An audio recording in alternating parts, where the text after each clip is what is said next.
Qual é o melhor lugar para adorar o nome do Senhor, para crescer espiritualmente? Eu vou te falar acerca deste negócio nesta aula, esta lição número 5 da classe de adolescentes. A missão de Israel no plano de Deus. Para esta aula, os hinos sugeridos são 126, 380 e 459. Deus tem prometido algo para você? Então, fique firme, porque certamente Ele irá cumprir as promessas. Vamos descobrir. Hoje vamos entender a missão que Deus entregou a Israel ao longo da história. Sim, existe um plano para Israel. Deus entregou um plano para Israel. E qual é esse plano? Nós vamos ver aqui nesta aula. Você me acompanha aqui até o final desta aula, para que nós venhamos assim ter uma dimensão exata do que Deus fez com Israel. Israel é uma grande nação, é uma nação muito fortalecida, que foi firmada em 14 de maio de 1948, que inclusive teve uma boa colaboração do brasileiro Oswaldo Euclides de Souza Aranha. Inclusive ele é tão importante para a construção, né, para a ideia geral ali do Estado de Israel, que lá em Israel tem ruas com o nome de Oswaldo Aranha, tem praça e até museu com o seu nome, de tão importante que Oswaldo Aranha foi. Inclusive algumas pessoas dizem erradamente que Oswaldo Aranha deu o voto de Minerva para Israel se tornar a nação. Isso não é verdade.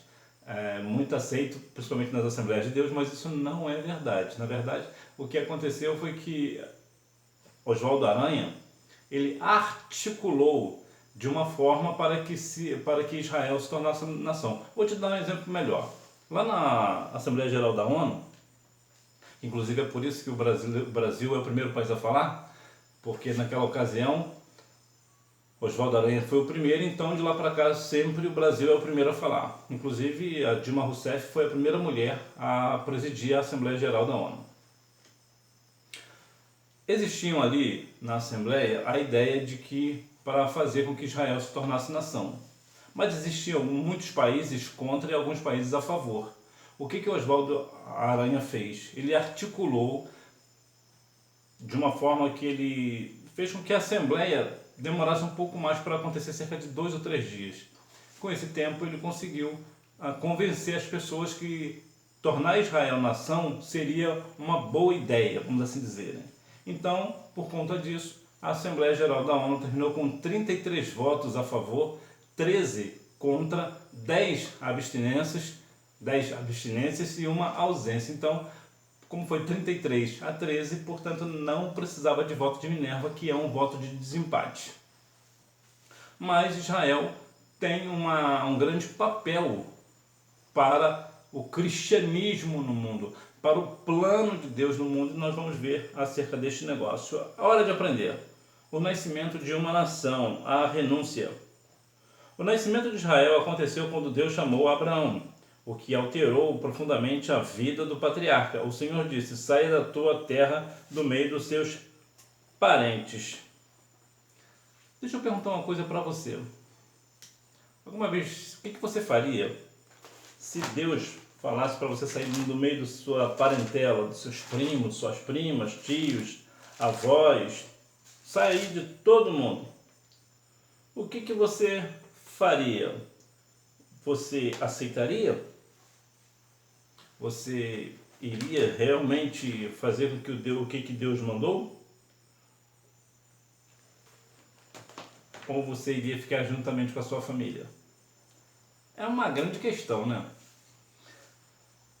Quando Deus chamou Abraão, Deus falou para Abraão sair do meio da sua parentela. Ele morava numa cidade de Ur, e era uma cidade que tinha uma cultura muito rica e também era uma cidade riquíssima. Era uma cidade montada na grana.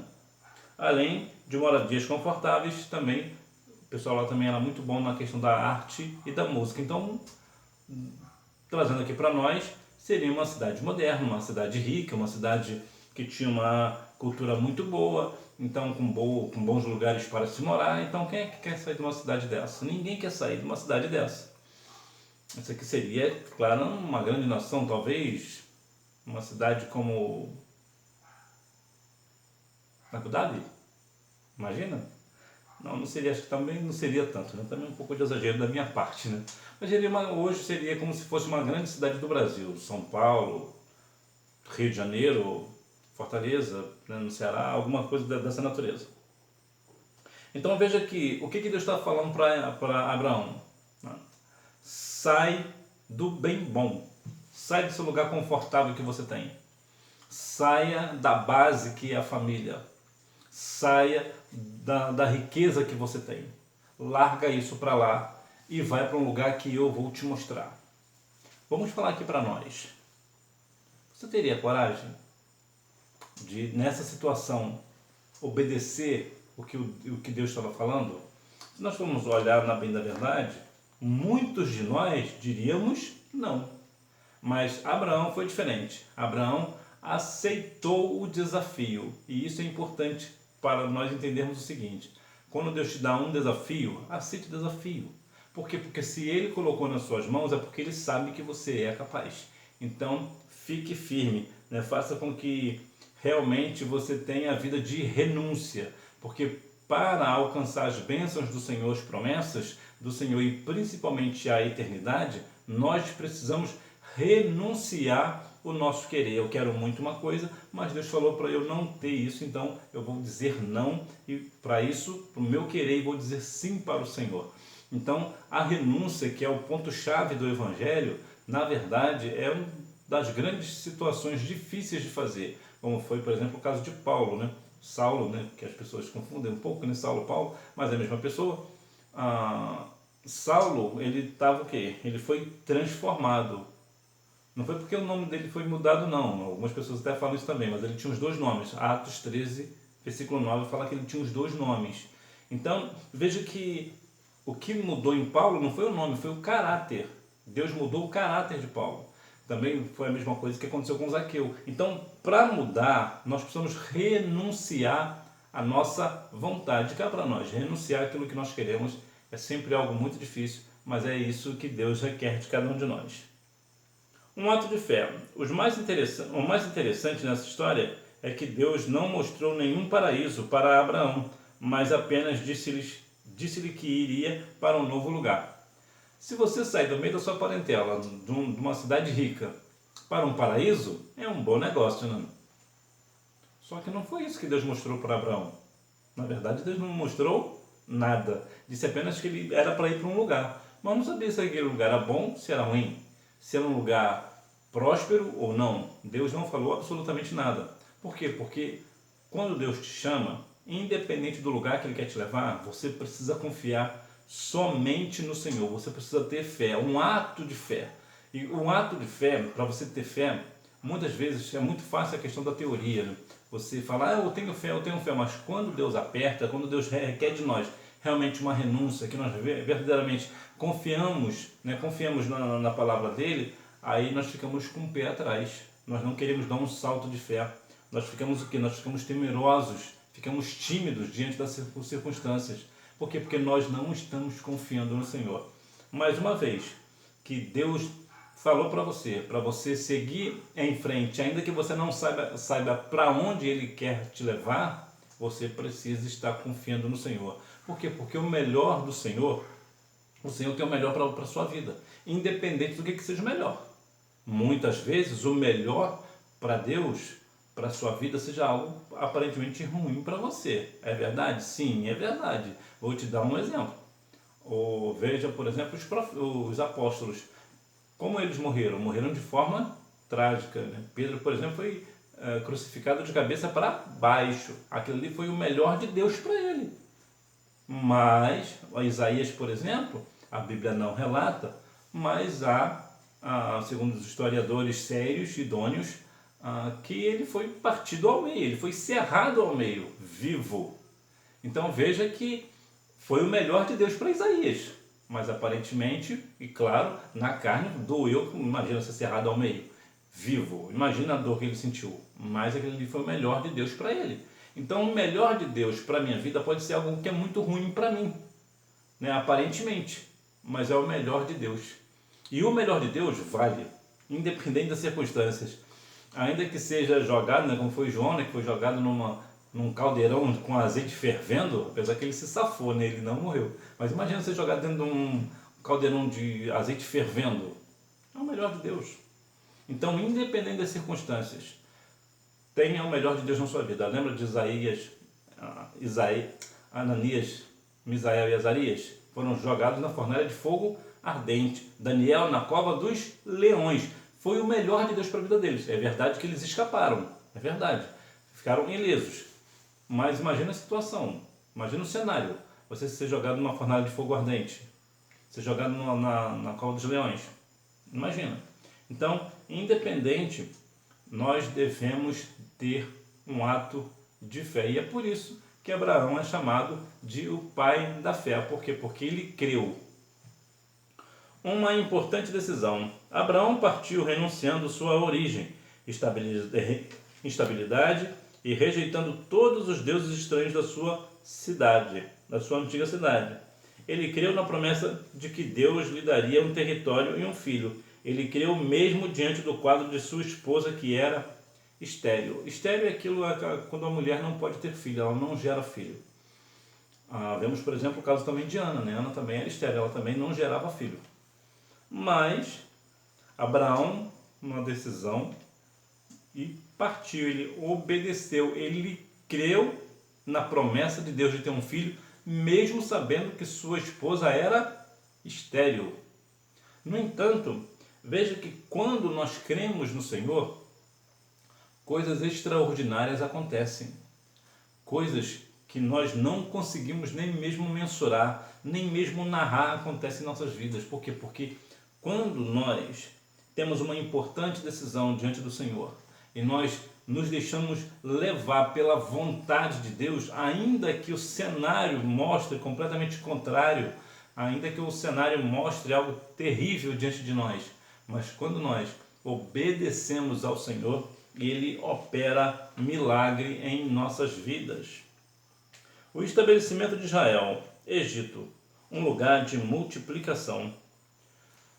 No Egito, o povo cresceu, o tempo passou e eles foram obrigados a servir aos egípcios com trabalhos forçados. Entretanto, a escravidão não impediu o crescimento desse povo. O povo cresceu ainda que o povo do Egito os oprimisse. É como se fosse o governo, como se fosse não, né? É o governo hoje, né? É o Estado hoje, né? O Estado oprime o povo com impostos, com tudo mais, mas o povo continua crescendo, apesar que infelizmente as pessoas não acordam para a realidade do negócio, né? A questão política, por exemplo, independente de quem esteja no poder no Brasil, sempre a nossa saúde estará doente, a nossa educação será analfabeta e coisas desse tipo. Nós nunca teremos algo bom vindo do Estado. Por quê? Porque o Estado não pode fornecer nada bom, absolutamente. Então veja que aqui o Egito, apesar das suas situações, né, do povo ser oprimido pelo povo do Egito, ainda assim o povo se multiplicava. Por quê? Porque Deus estava nesse negócio. Porque Deus fazia com que o seu povo crescesse. E é importante que nós venhamos compreender que, independente das circunstâncias, ainda que o povo nos oprima, eu digo povo no sentido espiritual agora, ainda que as pessoas falem da questão do cristianismo, falem de Cristo, falem mal de Cristo, falem mal do Senhor, ainda que queiram tentar fechar as igrejas, entre tantas outras coisas, ainda assim o povo de Deus vai continuar crescendo. Por quê? Porque a igreja do Senhor é igual ao omelete. Quanto mais você bate, mais ela cresce. Deserto, um lugar de purificação. Durante 40 anos eles caminharam no deserto, vivenciaram milagres, receberam a lei, aprenderam a adorar e desenvolveram a vida espiritual. Sim, o deserto é o melhor lugar para se adorar o nome do Senhor. Por quê? Porque no deserto nós vivenciamos de verdade o nosso caráter. Porque uma coisa é assim, quando você tem tudo na sua vida, você vai glorificar o nome do Senhor porque você tem tudo. E talvez até você se esqueça do Senhor. Mas, se você não tem nada, como é que você vai glorificar o nome do Senhor? Se você glorificar o Senhor, o nome do Senhor, faltando tudo, é porque você verdadeiramente tem um caráter cristão. Lembra de Abacuque capítulo 3, versículo 17? Abacuque diz que ainda que a figueira não floresça e não haja fruto na videira, né? Todavia eu me alegrarei no Deus da minha salvação. O que Abacuque estava dizendo? Ainda que eu não tenha mantimento, ainda que tudo me falte a questão financeira, me falte o amor da minha vida, tudo que venha a faltar, toda a vida, eu me alegrarei no Deus da minha salvação. Eu não vou negar o meu Deus, porque isso é um caráter cristão. Lembra de Jó? Passou por grandes e grandes situações e o que ele dizia? Eu sei que o meu Redentor vive. Isso é um caráter. Veja que Jó estava vivendo um deserto. E que deserto é esse? Mas veja que ele continuou firme. Por quê? Porque no deserto nós vivenciamos milagres. Por que vivenciamos milagres? Porque no deserto você não tem recurso de absolutamente nada. Você não tem recurso.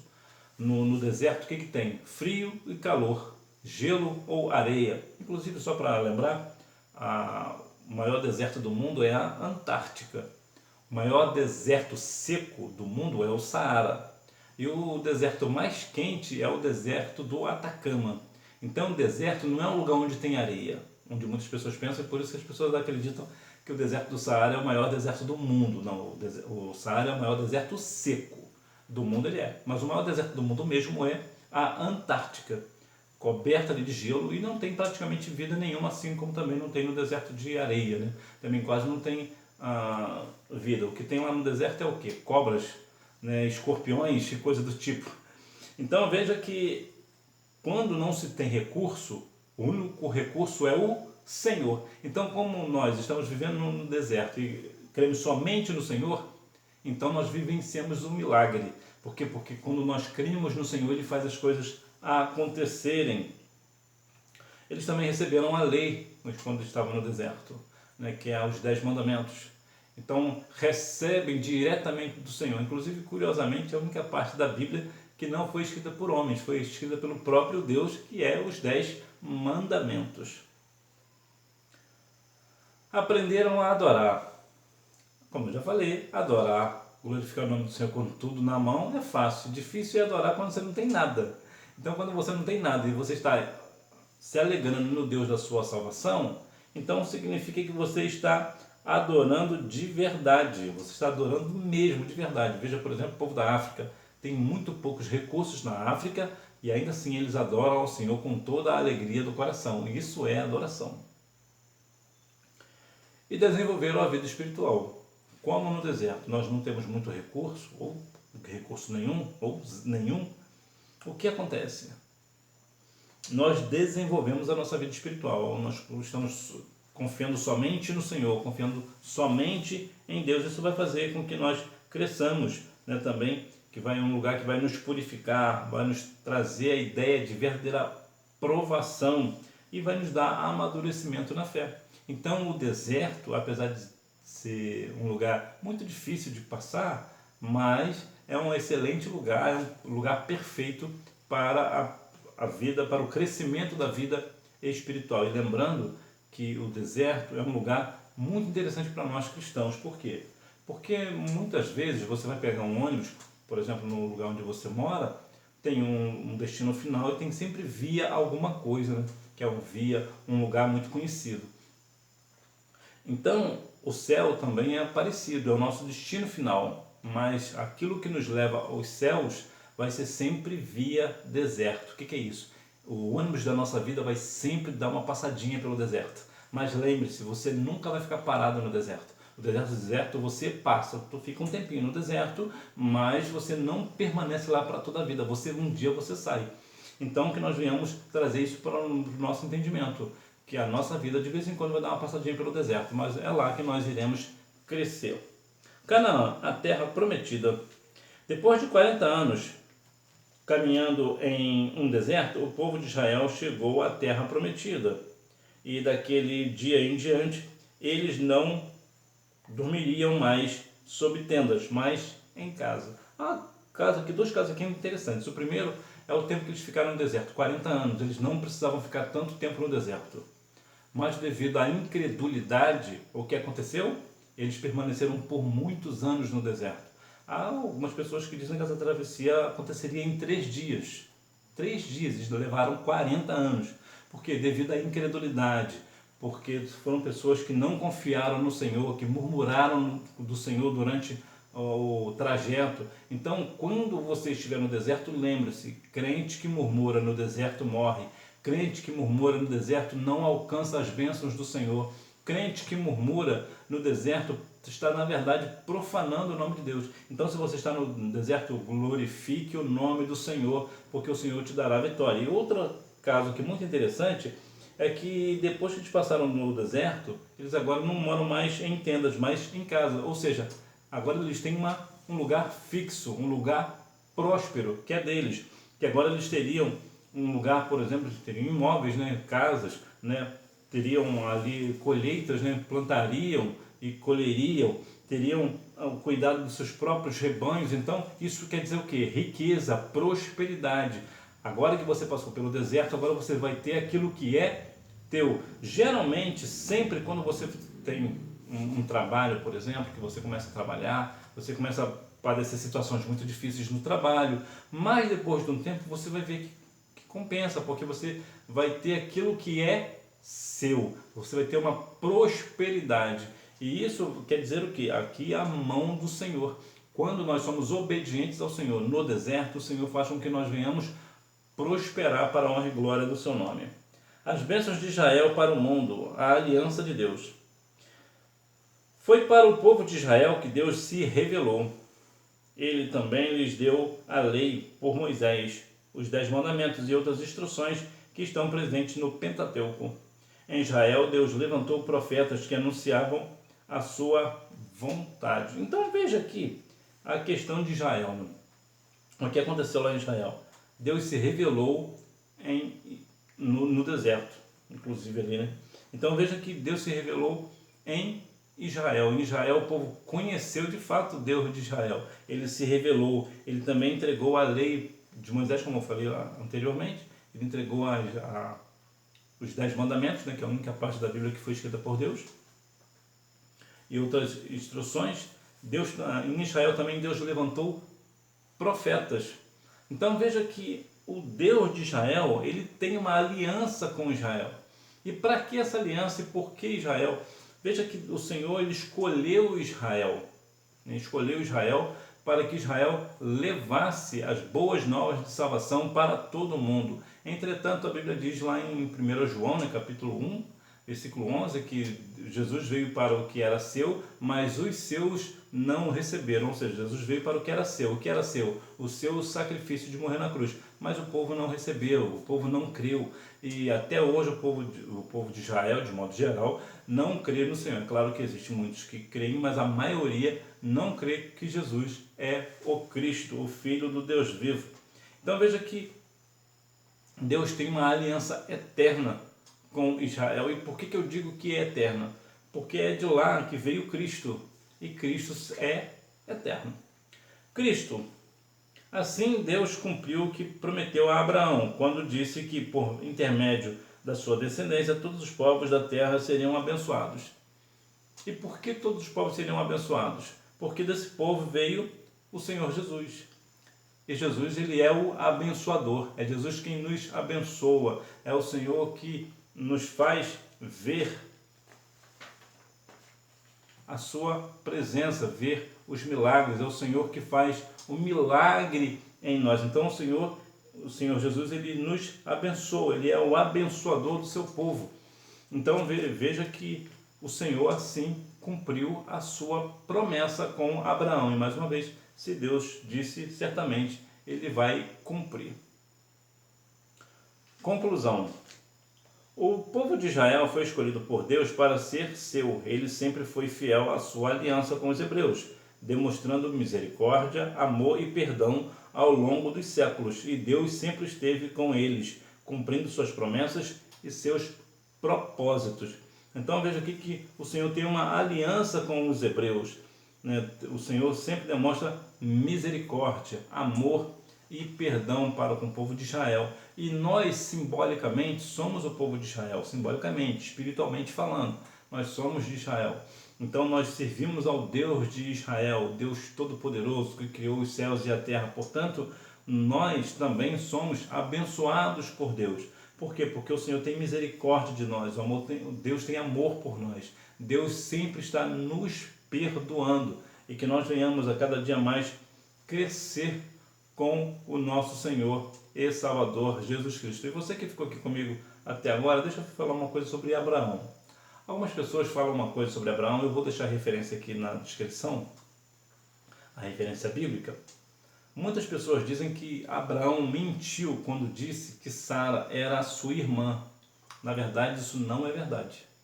Na verdade, Abraão era de fato irmão de Sara, por parte de pai. Então ele não mentiu que Sara era sua irmã, porque de fato Sara era sua irmã. O problema de Abraão foi que ele omitiu que Sara, além de ser sua irmã, era também a sua esposa. Você também que ficou comigo até aqui, eu te agradeço por estar aqui comigo.